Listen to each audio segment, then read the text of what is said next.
Welcome back to the Stories of Northern Life podcast, brought to you by the Sault Ste. Marie Museum. I'm your host, Nicole, and today I am bringing you another story from our neighborhoods. So if you haven't already heard, we are starting a neighborhoods project where we are asking people to share their stories, pictures, anything that they have about the neighborhoods that they grew up in here in the Soo. So we've done a few videos on the neighborhoods so far, but we are bringing you another one today.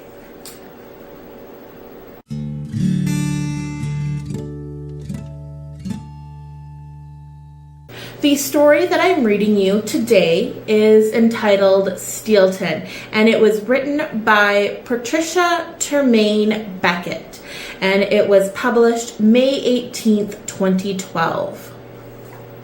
So here it is. Steelton. I'd like to introduce you to the core, which for me as a child extended from the corner of John Street at the tracks and Wellington Street West to Boydell Place. I was the eldest of 5 children born to Ray and Dimps Turmaine, followed by Phil, Dennis, Jeanette, Dorothy, or Dottie, and our brother Paul, whom my parents adopted. I grew up in a loving environment, not only among my family, but our wonderful neighbors as well. This cocoon of love also extended to 227 Wellington Street West, where my grandparents, John and Hattie Fortin, lived, and the area in which my memories dwell. A lot of the businesses that existed in that location I was able to view from the lofty 3rd floor window of my grandparents' house, and from which my cousin Sandra Crawford and I would hang and call out to friends below. Directly across the street was Wilson and Fleming's grocery store, owned and run by Bob Fleming and Bob Wilson. Brothers Edgar and Doug Wilson also worked there, and where I worked in the summer of my 14th year. The Croatian Hall next door was the source of many receptions, stags, and assorted parties, which I attended over the years. Dominic's barber shop, owned by Dominic DiPattista, was next, where me and my best friend Lillian DiPattista got into mischief, twisted and jived to the music of the day, and drove her grandmother crazy. I can't forget Hill's Hardware, my favorite store, although owned by Mr. George Hill. Flory and Howdy Sarlo run the business. There was nothing in that store they couldn't find for you. At age 11, with my $11 share of the cost, I got my first balloon tire CCM bike. Mr. Roy Alton owned Roy Alton's furniture store, and Sue Sanders was next door. Originally called Earl Alt's Painting and Decorating, it was run by Stan Alt and his lovely wife, Nita. Their home, located at the corner of St. George Avenue and Wellington Street West, had a purple door. Very avant-garde for the time, Thayer's Lumber Company parking lot, which is still there, was next. Then McLean's Corner Store, later Kirk's, where my Uncle John would, when home on army leave, take and load us up on the red licorice whips and black licorice pipes, much to our parents' chagrin. The Handy Store, an institution on Wellington Street West, was next. Then Cunningham's Ladies' Wear, run for many years by Mrs. Emily Gable. The Royal Bank, Rudy Pacquiaco's Big Boy Restaurant, and adjacent, but across Boydell, was Merritt's Pharmacy, family owned and operated by Stan, Harry, and Tom Merritt.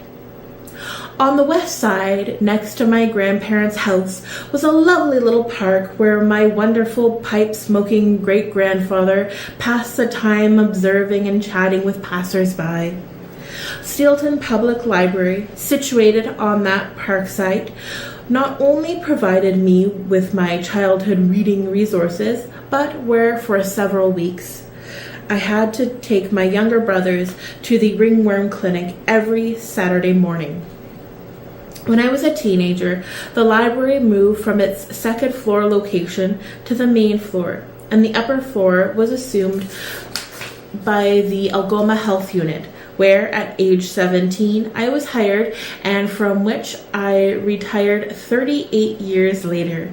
I am sure many will remember the long lineups for immunizations on Friday afternoons and the Red Cross Blood Clinic every Wednesday afternoon. There were other stories and businesses along the core section that served our family well for many years, namely Leclerc Service Station, Steelton Shoe Store, Lashes Menswear, Holmes Drug Store, DeRouge Jewelry, to name a few. All of these wonderful places, their owners and employees knew the family and children of the entire area and played a role in our upbringing. It does indeed take a village to raise a child, and Steelton was my village. So there is the story of Steelton provided by Patricia. And she has included a few photos as well. So here we have Lashes Menswear, so HR Lash, which is still around today. And here next we have Dimps Turmaine, and so that is a picture of her mother. We also have John and Hattie Fortin, as you will remember are her grandparents there. And then this is what I'm assuming is a picture of her family. And then here is, I assume, her and maybe a couple of her siblings on the steps at 227 Wellington Street West. And then finally, we have another picture of the children all together.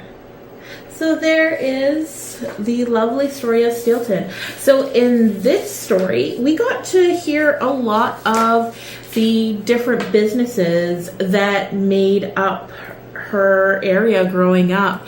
And a lot of them, some of them are still around today, but a lot of them maybe you will remember from your time growing up. Are there things that you remember from your neighborhood growing up? Stores, families, any of these sorts of stories that you would like to share with us? We would be more than happy to answer all your questions about how you can share your stories with us. So all of that information will be included in the description or in the show notes. Or you can also take a look on our website for our Community Neighborhoods project. So thanks for listening. Bye. If you enjoyed this episode, you might like our blog too. Head over to our website, Sault Museum, that's SAULT museum.ca, and look under Discover. You will find our blog, Museum Musings. We share short synopsis of influential people, historic places, and impactful events in our history. Pictures are always included, and you will be sure to learn a little something new with each post. Hi, I'm J.L. Fizzell, and I write and publish poetry inspired by nature and the art of being human. These are some of my words.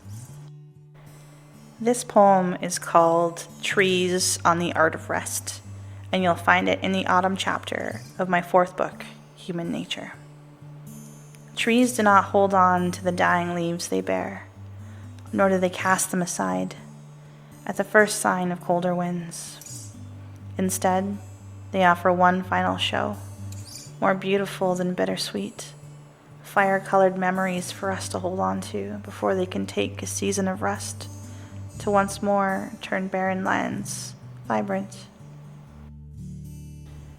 I hope that this poem took you somewhere inside yourself that you needed to go. You can listen to my story here on the Stories of Northern Life podcast. Links are in the show notes.